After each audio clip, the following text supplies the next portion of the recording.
Hey y'all, welcome back. So first of all, let's get into how cute this set is. Like sometimes I be forgetting about all the old school designs that we used to do. And when my client brought this picture, I was just like, oh yeah, go ahead and take me back to the basics. So I decided to leave my application in real time just so y'all can see, exactly what I'm doing. Because I know a lot of times now I really kind of skip past it or fast forward this part because I have done it a million times already on my channel. But I do know how some of y'all do like to watch this part still. So I decided to leave this part in real time, period. Now I am using my old brush for this. I no longer use this brush anymore because it was just shedding really bad. When I say bad, like bristles was all at the bottom of my dapping dish. Bristles was coming out on my client. And I got this brush from my nail supply store. And it was shedding so bad. I just had to get rid of it. So this is an old video. Right now what I'm using and what I adore is my Too Cute medium brush. Y'all, I love that brush. That's what I've been using right now. I do have, I think, another video where I'm using my older brush, but from now on, I no longer use this brush, child, because it was a hot mess. And for my acrylic, I'm using my Young Nails Cover Pink. Is this Cover Pink? I don't know. I think this is Cover Pink because that's the only thing I could possibly think that it is Cover Pink. Y'all know how sometimes you just have so many nudes, you really, well, just so many colors, period. It's like you know what it is, but some colors are just so similar. So this is definitely Cover Pink though. One thing I will say about Cover Pink is that it looks different depending on every client skin tone. It definitely changes color. It doesn't change color like literally, but it looks different on everybody. Um, Now let's get into the application technique. Now, I always say, and I will always say this, use however many beads you need to get the job done. Okay? It don't matter if it take you 10 beads. If it takes you 10 beads, it takes you 10 beads. Who gonna beat you up because it takes you 10 beads? But one thing I do want to say though, try to over time limit the amount of beads you do use, because I typically like to do the 3B method because it saves me time. But of course, you can only really go by that when you do solid sets, because whenever you do acrylic designs, you really just can't go by a 3B method or whatever.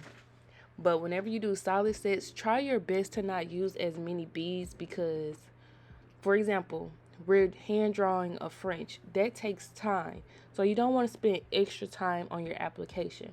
So when it comes to nails, I highly suggest coming up with shortcuts to kind of, you know, eat away at your time, because nails is a long process, and it's best to kind of use your time wisely. So I'm not going to spend too much time with my application if I know I have to hand draw a French. So keep that in consideration. So what I like to do is, with my first bead, I like to completely cover the artificial tip, because for one, that area doesn't need to be extremely thick anyway, so one bead would definitely get the job done. I put it on sideways. I go ahead and tuck those sides in. Sometimes I flatten out the top, sometimes I don't, depending on how I'm feeling that day or whatever. I guess this day I decided to flatten out the top, and after I do that, I just drag the rest of that product down, make sure the top of the nail is flat, make sure I'm keeping my shape, and then just cut off the tip. And then also, again, with time management, pre-shaping the tips. If you already pre-shaped, you want to keep that shape during your application. So be mindful of that to really keep your sides pushed in, because acrylic moves even if you think it's dry. It's still kind of moving until it's completely dry. So it's best to keep pushing those sides in before you completely move on. The tips I'm using in this video are my Too Cute tips. They are the C-Curve Perfect Coffin tips. I've been using these tips lately and I love them. Not gonna lie, I really had a hate-hate relationship with C-Curve tips, But after trying these, I was like, I don't know what's so different about these, or if they're just formulated differently, but baby, every time somebody want coffee, I instantly pick these up. I don't even pick up my EC basket tips no more. I'm like, I used to hate C curve tips, but these right here hit different, period. Dang, I missed the application of the apex bead, but let's get into the cuticle bead anyway though, and then I'll just come back to the apex bead on next finger. With the cuticle bead, be sure to place it away from the cuticle and then push up into the cuticle. A lot of times people flood the cuticle because they want to place the bead super close. You don't need to do that because acrylic kind of self levels a little bit. So once you put it down, once you put the bead down, it's going to start spreading anyway because it's liquid and powder. So if you put it away from the cuticle and let it spread up on its own, the cuticle area will be nice and flush.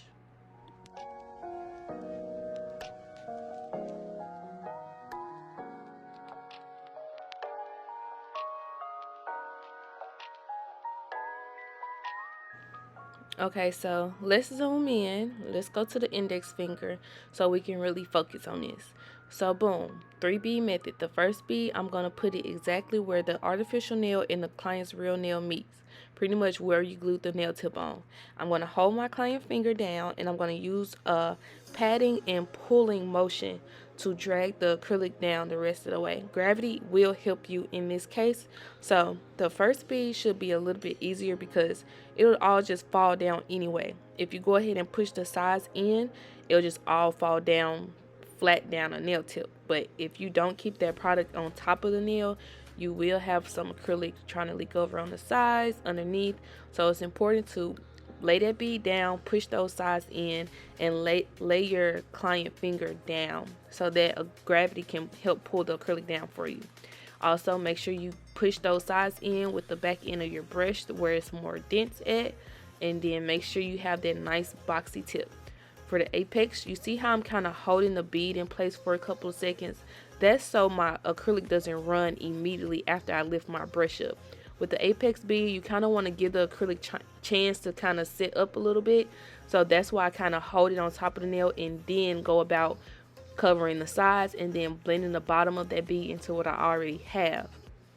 Same thing goes with the cuticle area too, because even though the cuticle area you want nice, thin, and flush, you don't want it to fall flat. So I sometimes hold that bead in place as well. But make sure you don't put it close by the cuticle. You can put it close, but just not directly on it. You see how I'm putting it further back, and then I'm going to push up into it. And then I'm going to use the tiny bristles of the front of the brush to work my way literally inside of their cuticle, and then on the sides, and then blend it all out. Now when you blend, make sure you're laying your brush completely flat and you're pulling product down. A lot of times people just want to use the very top bristles of the brush, and that's causing a stabbing motion. You don't want to stab the acrylic, okay? You just want to lay it flat, lay your brush flat, and pull product down.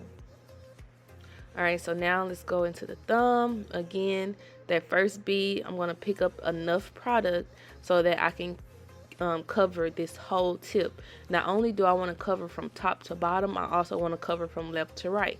So, and especially with the thumb, you may have to grab a little bit more because thumbnails are wider than all the other fingers typically. So, you're going to use more product on the thumb. Again, you lay your brush flat and you pat and pull product down. Pat and pull, pat and pull. Never stab. Never try to brush it like it's a paintbrush. Never try to poke at it like you're using a pencil. No. You lay your brush flat and you pat and pull, pat and pull.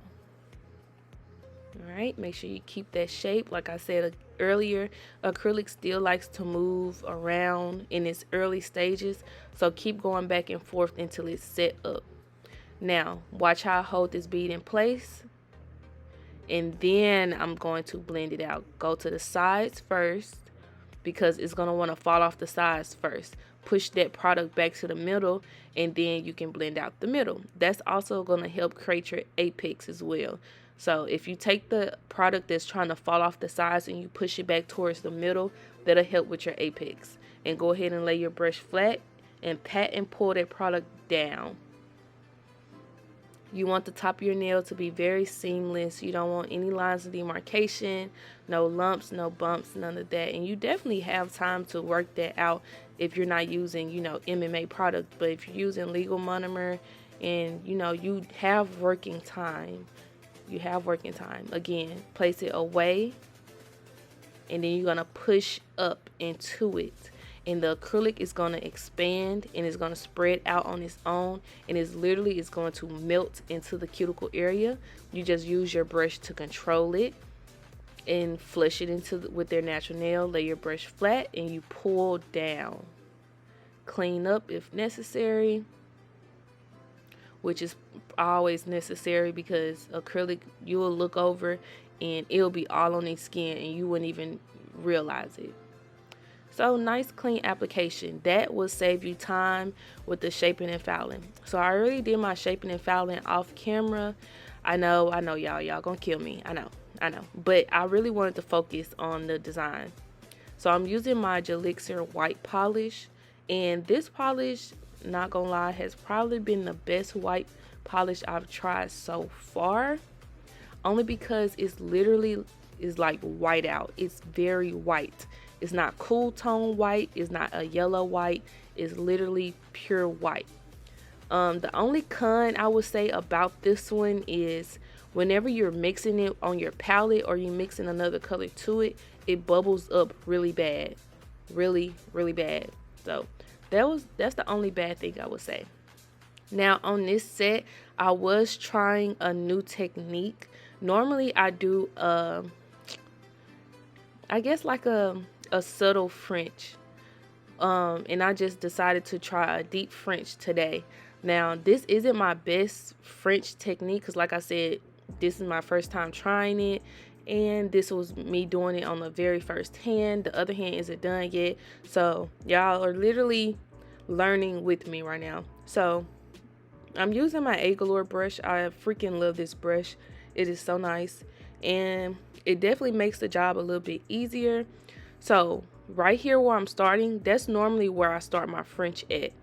But for shorter nails, sometimes the French will hang too low and you don't get too much of the design showing. So you're forced to bring the French up higher, which is making the French deeper. So now I'm going all the way up by the cuticle area with my lines instead of stopping it where the bottom of their sidewall is. And that just helps so more of the design will show and the French isn't so far down on their nail. Now like I said, this is my first time doing it, so it's not perfect. I will go in and clean it up after I've done all of them, but I just wanted to show y'all the process of me doing it. One thing I would say I would do differently is instead of starting my line, because what I was doing was I was starting my line where I normally would if I wasn't doing a deep French, like right there. I wouldn't start the line right there. I would just go ahead and go directly up at the top. But I was being very hesitant and I didn't want to mess up too much because this, like I said, it's already a process. So I wanted to work smarter, not harder. So I was just doing a little bit at a time. But honestly, if I was to do it again, I would just go ahead and start from the top. Just go ahead and start from the top and then, you know, go ahead and finish the nail out. But like I said, I will go back in and clean it up.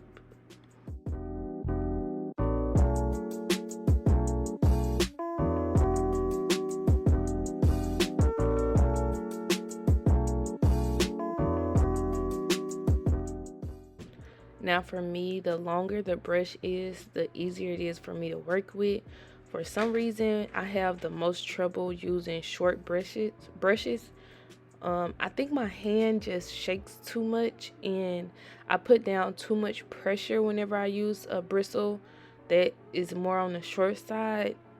And whenever I use a long bristle brush, I could just lay the brush down and, you know, move my hand and it'll pretty much do the work for me. That's how I feel about this brush, and that's why I always use a brush with a longer bristle. Now I'm just going in, I'm cleaning it up with just some acetone and just a little 3D brush. But yeah, whenever I use shorter brushes, they just never do it for me. But one thing I would say, with the long brush, it's harder to do like curved designs, curved lines. It's harder to use the longer brush. But for French, if you haven't tried using a longer brush, definitely try it. I think it'll be a little bit more easier than a shorter brush.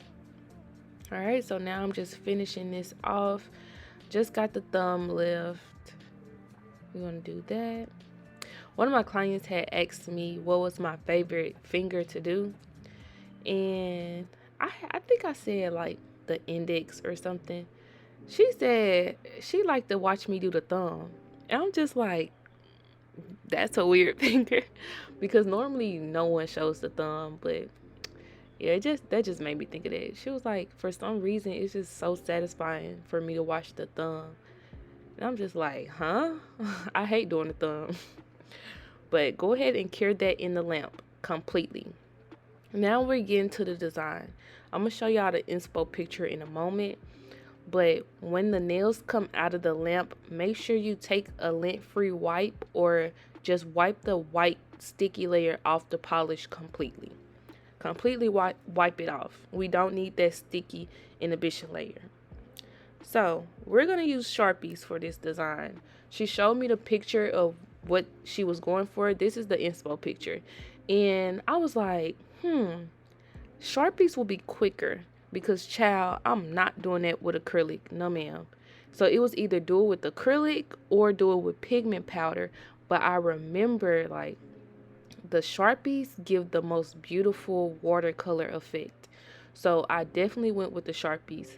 Now try to use Sharpies that's super bright, because any light Sharpies are just gonna get lighter. So you see how light this blue is? It only got lighter. So make sure you use very bright colors, or just whatever colors you want. You know, it doesn't matter, whatever your client wants. But I'm just letting, when we go into the actual process, you're gonna see what I mean. So I just did all 10 fingers at once.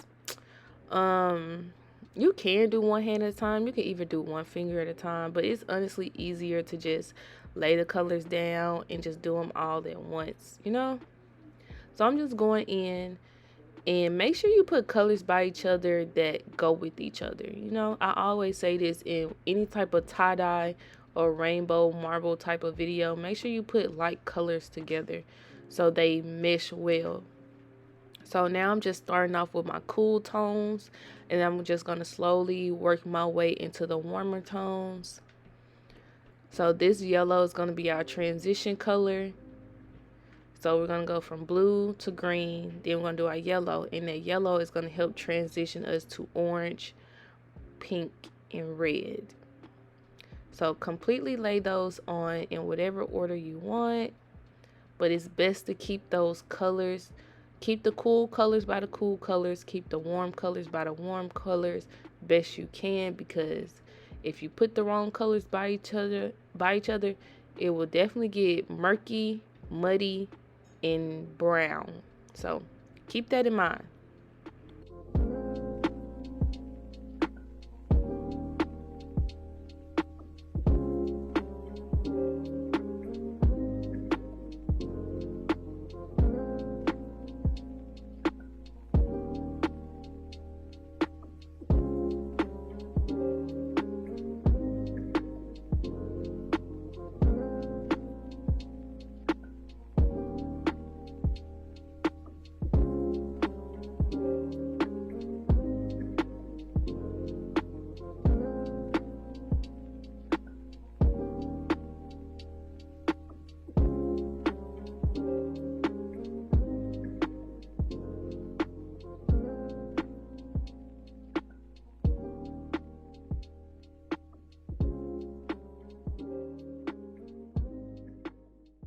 Alright, so we're laying our last color down. This is the last color we're going to do. And honestly, this color made the set. This color was the start of the show. It really did what needed to be done. Like, this fuchsia color really made the set pop. And y'all going to see whenever I start blending everything out. And I forgot to mention, in my dapping dish, I have like mostly alcohol, then just a tiny drop of acetone. Now, you don't need a lot of this mixture to make the Sharpies bleed. They're gonna bleed. And make sure you dab your brush off on the paper towel, because I promise you, you don't need that much. And then all you're gonna do is just tap at the nail. Alright, now I'm just zooming in so you guys can see what I'm doing. And again, you don't need that much, but notice how the blue kind of disappears if you tap at it too much. And then that fuchsia and that orange and red really is super bright, but that blue and that green kind of disappears because it was laid on super light, so it only got lighter. But yeah, without this fuchsia color, I don't think the set really would have popped. So I'm glad I definitely used that color. But this was the best process in my head as far as that design went, because if I would have did this with acrylic, child, whoo, we would have been sitting there for 4 hours, no cap.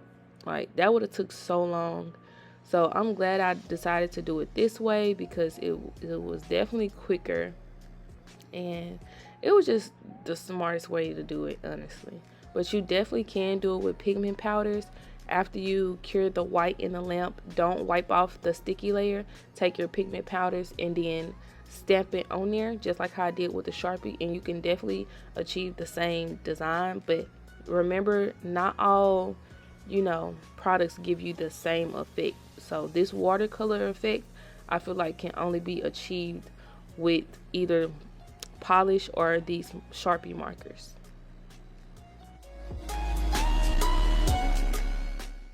So y'all, this is pretty much the end for this design. It's very simple, very, well, I'm not gonna say easy, because drawing that French, y'all already know, hand drawn French is another struggle within itself, but it's definitely self-explanatory. Like, you don't have to do it in the shape of a French. You can do the whole nail like this, you know, and actually that would be very pretty. I might try that on one of my clients. But yeah, also y'all, I think I might have to invest in a camera, because lately I've been using my phone to record my YouTube videos, and your girl does not have any phone storage. Like, I have plenty of iCloud storage, but I don't have any phone storage. So it's beginning to be kind of hard for me to keep filming my videos, and that's the only problem I'm having lately, is just not having enough storage, because I like to record my videos in 4K on my iPhone, and 4K takes up a lot of storage. But girl, who wants to watch a blurry video? No, I gotta record my videos in 4K or I'm not gonna upload it. So I think I just might go ahead and invest in a camera, because it's stopping me, it's holding me back, not gonna lie. Of course, I'm using my House of Rose top coat. Make sure y'all use Nail Studio 10 to save some coin, honey, period. And thank you guys so much for watching. Like I said, that's pretty much the end of the video. And y'all, this set was so cute. If you guys like this set, make sure you leave a comment down below, and I'll see y'all in the next video.